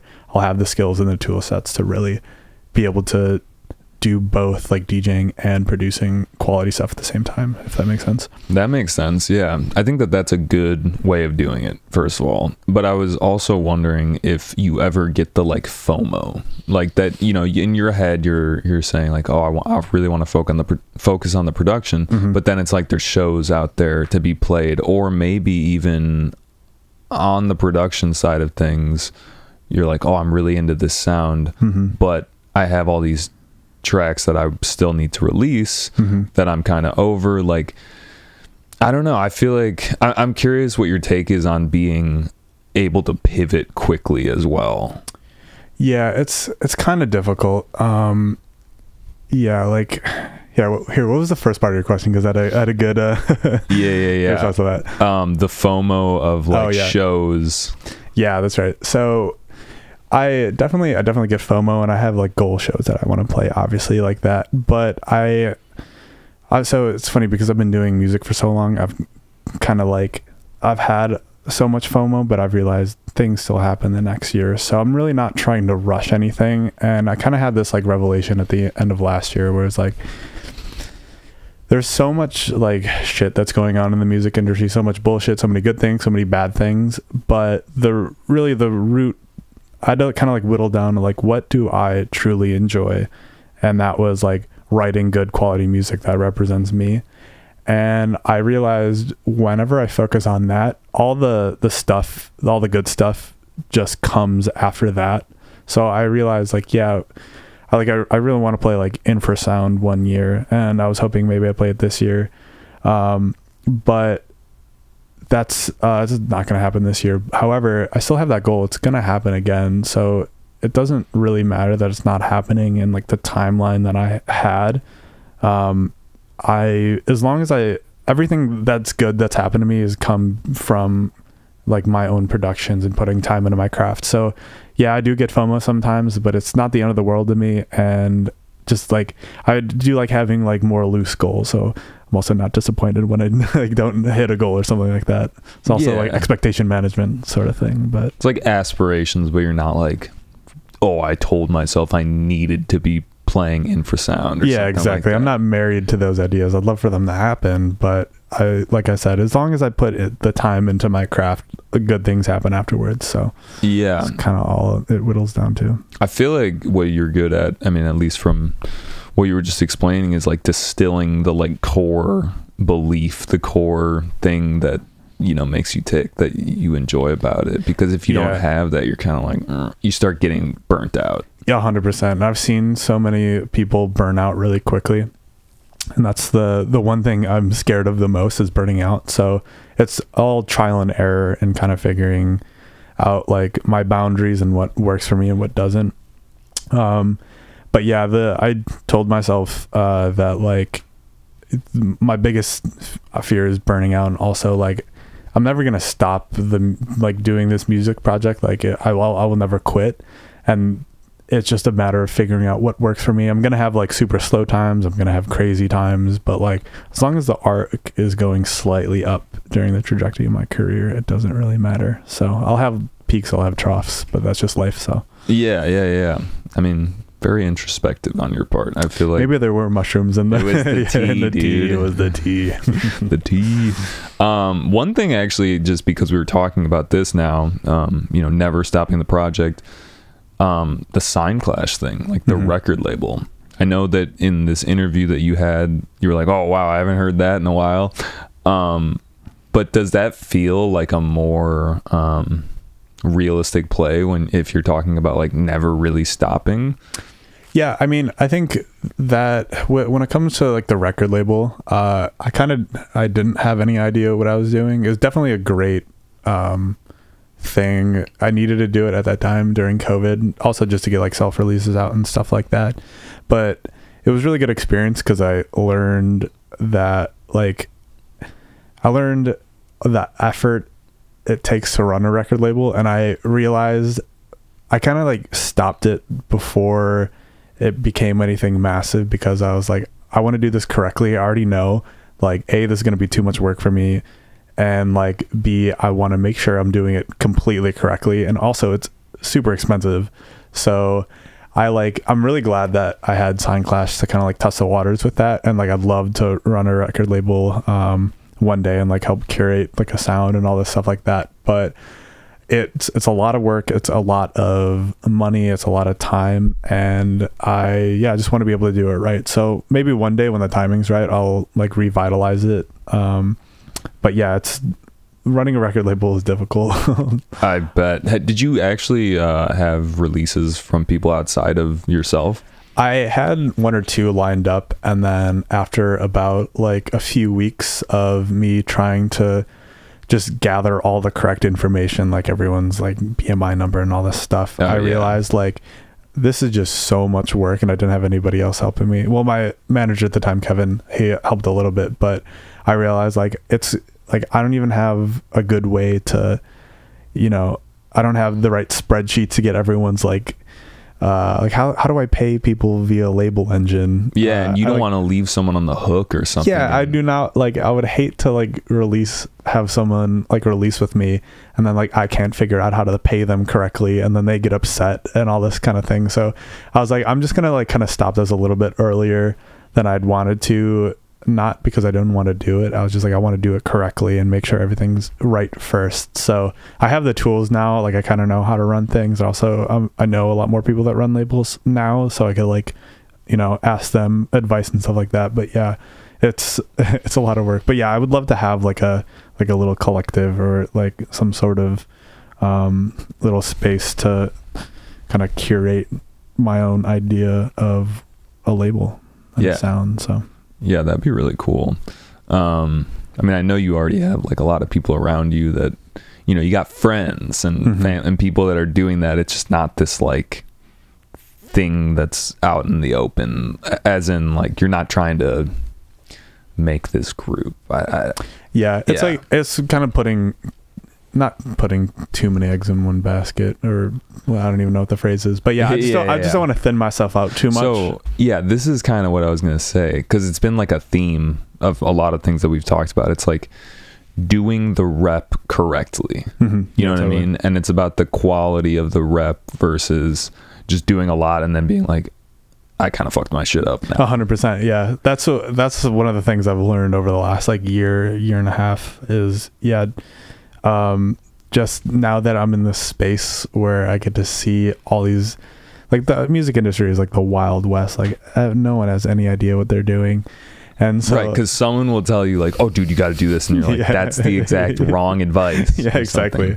There's no HR department, there's no like there's like no like knowledge base I can refer to when I have questions, other than like the people around me and stuff like that. So yeah, the one thing I've kind of realized is bigger picture stuff, and just I want to be able to do my reps correctly and not fuck up things for the future, or like fuck like myself over. For like example, if I release a song that I don't like very much and it blows up and that becomes my thing, like I don't want to be stuck with that, so it's really, you have to think like a few years in the future of like any scenario you could really think of. It's kind of it's a long convoluted process, but you have to be thinking about these things.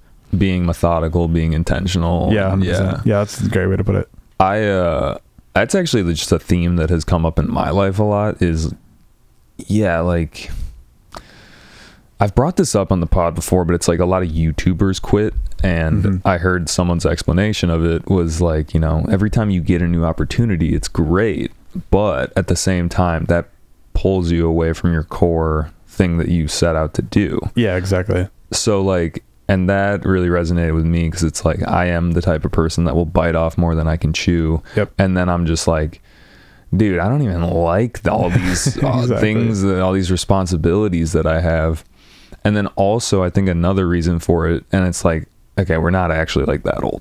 You know what I mean? We're like 30. But if you're thinking about it as like your body is not as good at repairing itself, that this would be kind of the era to figure out how to maintain your body. I mean, we're talking specifically about bodies, but this could go to other aspects of your life. Just like I joke about this too. I'm like kind of masochistic to myself. And I think you can do that when you're young. Yeah. But there's a point where you get over that threshold where now like your body is, not as good at fixing itself. Yeah, I stretch when I wake up. Like I have to do that now. Yeah. And that's just to get me at a maintenance level kind of thing. So I just feel like maintenance is such an important thing that I'm realizing that applies to like everything in my life. Yeah. And I think it's dumb and a waste of time a lot of times, because you're just maintaining what you have, but it's so important in order to maintain, like, we're talking about physicality and health. Like if you don't have that, you can't do the other things. Yeah, that's like especially when it comes to health. Like if you're not healthy, that affects everything. Like if you're slightly sick, like you can't function at anywhere near like standard operating, so it's kind of like, if I can apply that to all the other things in my life, I just don't want to get burnt out in too many, like, I don't want to bite too much. What's the phrase? Bite off more than you can chew. Yeah. Put too much dip on my chip. You know? yeah. But yeah, exactly. That same thing could be for your project where you're spread too thin, and then it's like, fuck. That's why I have to. You have to make decisions. That's why I was like, I'd love to do the label, but I just can't right now. So it's so important to just sometimes like cut things. Yeah, it's super difficult. It's hard. It's really tough. Because that's like kind of going back to that FOMO thing. It's like, oh man, like I really don't want to shoot this opportunity down, but it's about having that gut, just knowledge of like 100%. Yeah, this is cool, but like I don't have time for it. I've also just it's not hippie, but I'm also just like, at this point I'm just like, things happen for a reason. You know, if I don't take this opportunity, I'm sure something else in the future will. Like, sure, one opportunity would be great, but like, what if I took this one, another one in the future won't pop up? So like, I'm just kind of taking things a day at a time and just kind of rolling with the punches, and I think that at least has maintained my sanity. So obviously, like I said, I have like ambitions and I have goals of where I want to take it, but they're loose ambitions and they're loose goals because I'm just doing everything a day at a time so I don't burn out and spiral. So for sure, that's me too. Yeah I feel like this is like literally applies to so many things. Yeah, exactly. I was thinking we listen to another track. Yeah, sure. And then we can wrap up. I just got one wrap up question for you. Sure. Yeah, I say let's do, because we've been talking about Foghorny stuff, the track with Replicant, which I also just signed. I signed a bunch of these actually, like in the last few days. But yeah, this one's probably like my most like coveted dub at the moment. So coveted meaning like people want it. Yeah. People want it. Yeah, is that what coveted means? I think so. I hope it does, because that's what I've been saying. I hope it means that. It's my coveted. Okay, yeah, let's run it. I'm gonna look it up. I always, whenever people say a word that I don't know, because I'll use words that I don't know, and then I'm like, you know what I meant. My biggest goal in the last few years has been to increase my vernacular. Dude, yeah. I'm a big fan of that. So I've heard that the best way to do it is just reading. That makes a lot of sense. I don't do a lot of reading. I do a lot of listening. Me too. Greatly desired or envied. That is definitely it.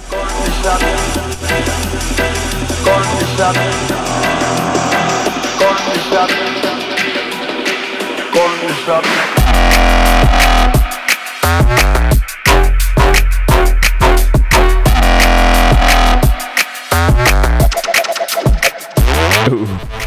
Little kung fu punches. Yeah. That's my favorite part. I love how it's like a sampler of different sounds within the song. So you got your main bass, and you got these. Yeah, it's all call and response. Yeah. Dude, those are my favorite. I found it was like a Mortal Kombat like sound effect like pack, and it just had a few of those in there, so I just chopped them up and it worked perfectly. It literally, it sounds like punches or something.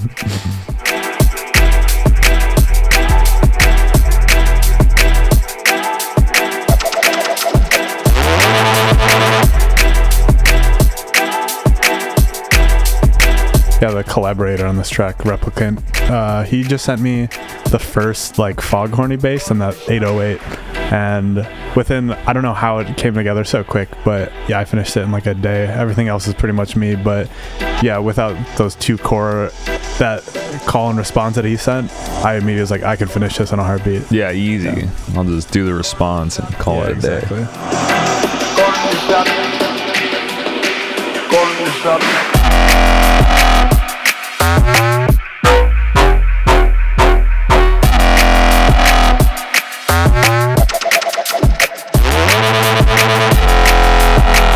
Bro, your set at North Coast too. Oh my god, that was just one of my favorite. Like the speakers sounded so good. It was just like perfect peak time of the day that I was most hyped and like. Same, yeah. That was like so many people came up to me and they're like, "Wow, like I understand drum and bass now." And I was thinking, yeah, that's like the context I want.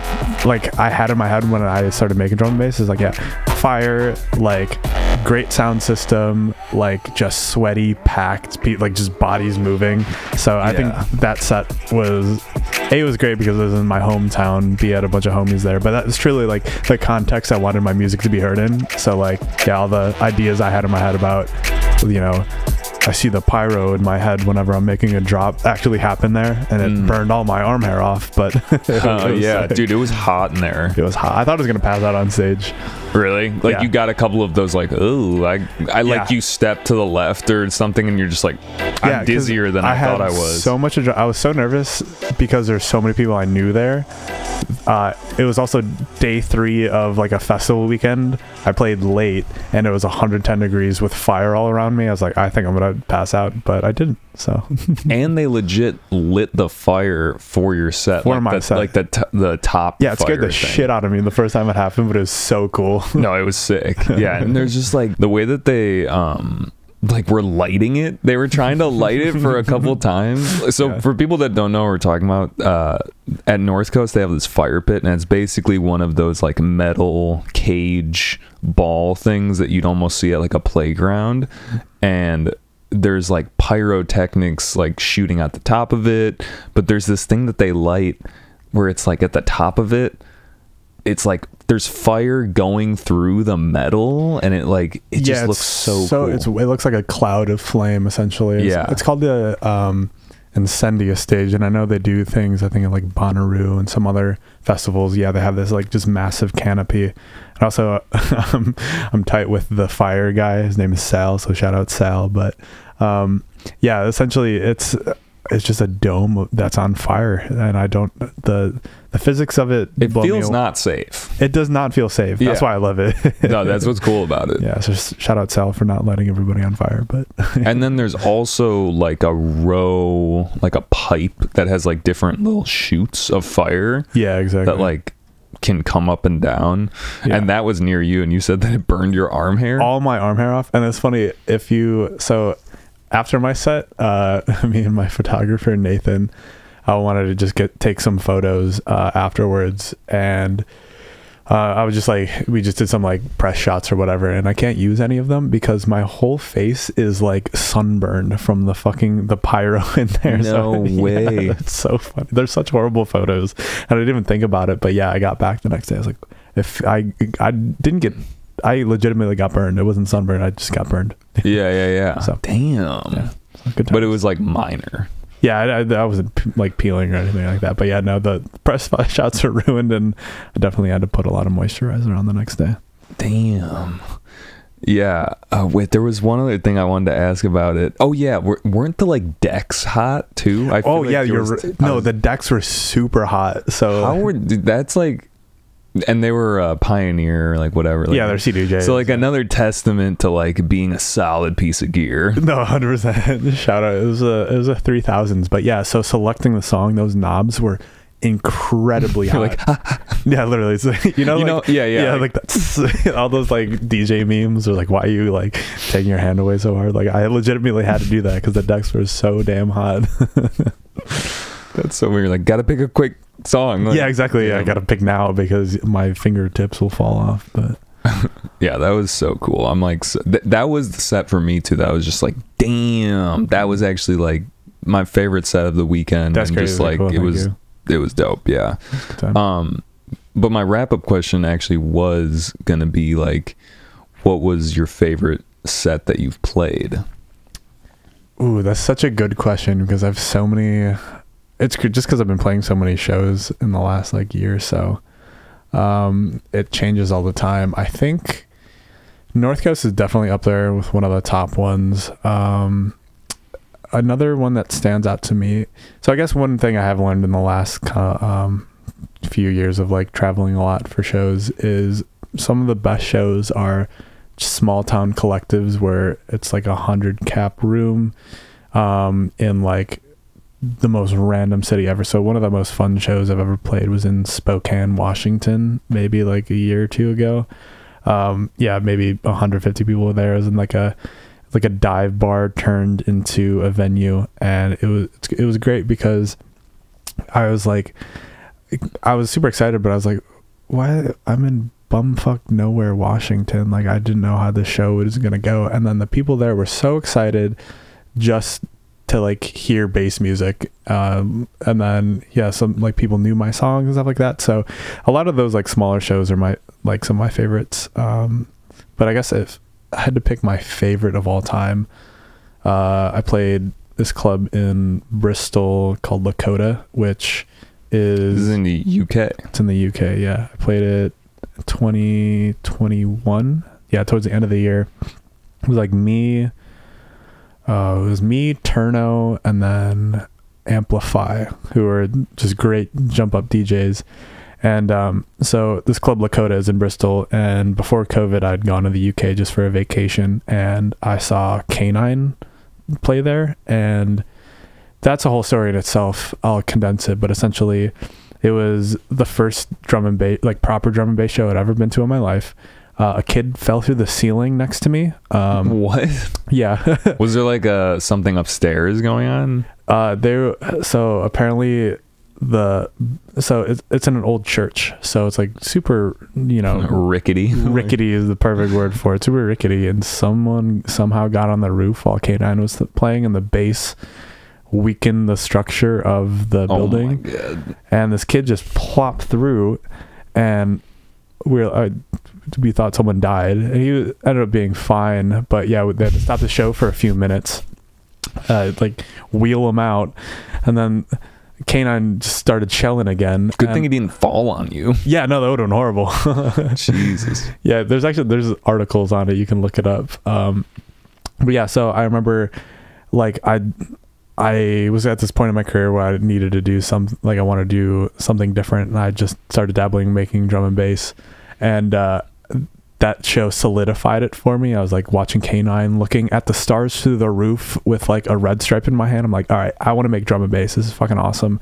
And this club is just amazing. So when I went back there a few years later and played it, like that main room where I saw some kid fall through the roof, I was like, it was such a big full circle moment for me. And the crowd was insane that night. They were just like singing everything. So if I had to pick that, it would be, Lakota 2021 with the Invicta crew. Hell yeah. So, I mean, I feel like another fold to that is that you're playing, a UK style of music that you enjoyed in the States. Yeah. I mean, you fell in love with it there, brought it back to the States, incubated it in your own style, and then brought it back there, and then it was well received. Yeah, I was terrified because I was like, I'm like the only Yankee on the lineup, and like I don't want to disrespect, like, because Bristol's such a big drum and bass and jungle city. I was like, I wanted to do it like properly, but I was playing a lot of my own music, and I was like, what if, like, I think it sounds okay, but what if the Brits don't like it? Like, I don't know. Yeah, there's this weird cultural like thing that you're not picking up on or something. Yeah. And yeah, it just turned out to be one of the most fun nights of my life, and it was super well received. And yeah, I remember coming home on that trip and just like it not feeling real. I was like, wow, I like, because I had this goal of wanting to play the UK, especially at Lakota, and I achieved it within like 2 years of making the goal. And I was like, holy shit, like I did the thing. Now what?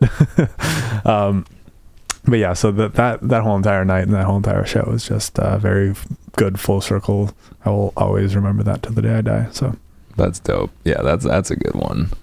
I'm actually going to the UK. I really want to go to Fabric. Oh yeah, definitely. But I don't think that I'm gonna be there on a weekend, so I don't know if I'm able to go. But I might go just to the building and be like, yep, it goes down in there. I'm pretty sure they have. I'm not super familiar with it, but I've seen a million shows in London going on like weekdays, so I'm sure you could find something. If not Fabric, there's a million of things going on. So. Yeah, I might need like a rec. I have some good recs I can give you. So okay, cool. Thank you. I'll pick your brain after this. Sweet. Well, let's wrap this guy up. I always do some shout outs beforehand. Is there anyone you want to shout out? I did shout out my agent Cole. He's a absolute legend. So thank you, Cole, for all your hard work. I also want to shout out a bunch of our mutual friends, just like the Chicago crew. So like Kiefer, Alex, John, Brendan, all those homies. Mace too. Kiefer, Ian, Kai. Oh yeah, I forgot we got to use superhero names. Yeah, superhero names. yeah. DJ Kai, Jay Willie. Does Mace have a DJ? I think it's just Mace. I think it's just Mace. Yeah. Shout out Mace. Yeah, I think it's also a lot of Ionic guys, which we didn't go into, but honestly, go listen to the last podcast. Yeah, exactly. Shout out all of them. They definitely have kept me sane over the last few years. So shout out them. Shout out you for having me, because it's been, we've tried to schedule this like 5 times. So bro, this is how it always goes. Yeah. No, dude, I appreciate that, man. I'm glad that we can make it happen. And honestly, I think we made it happen at a good time when I got the new lights. Perfect. So it looks better. It's looking better than it ever has. Perfect. Yeah, this is amazing. It's always a pleasure. Hell yeah. And then the last thing is, where can people find you? Find me on Instagram, CLB_sounds. Twitter, if you want to see me shit post and rant all day, it's CLB_sounds. You don't have to find me on Facebook, that's for old people. SoundCloud is CLB_sounds. And then search me on Spotify, but I'm the second one after Drake, so I'm just the second one. Hell yeah. All right, guys, well, thank you for listening. If you made it this far, we appreciate you. And we'll catch you next time. Absolutely. Peace.